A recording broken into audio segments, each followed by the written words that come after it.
Most people apply for credit-building cards hoping for an easy way to fix their credit score fast. But here's the truth no one tells you.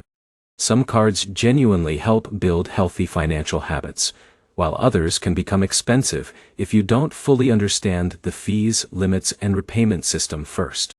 In this video, you'll learn how the Arro credit card works in 2026, the real pros and cons, who it's best for, and the biggest mistakes users should avoid before applying. Let's start with the basics. Arro is designed mainly for people with limited credit history or users trying to rebuild damaged credit. Instead of focusing only on traditional credit scoring, apps and cards like this often look at broader financial behavior and account activity. For example, Alex had trouble qualifying for mainstream rewards cards because of a thin credit history.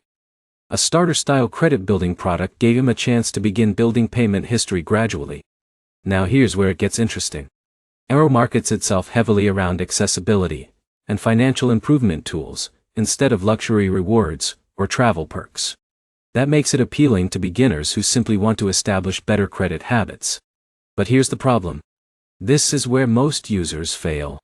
Many applicants focus only on getting approved and completely ignore how they'll actually use the card afterward. A credit-building card only helps if payments are made consistently and balances stay manageable. John received approval quickly, but started using most of his available limit every month. That high utilization made improving his score slower than expected.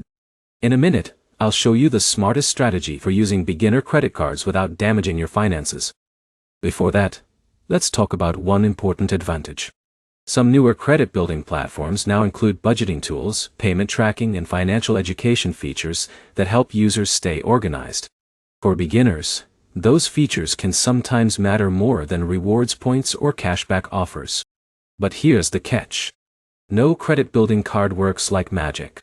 Jake thought simply opening a new account would automatically increase his score dramatically. Meanwhile, he kept missing due dates on other bills and overdrafting his checking account regularly. This is why consistency matters more than hype. Another important thing to understand in 2026 is comparison shopping. Many financial apps and secured credit products now compete heavily in the credit-building space.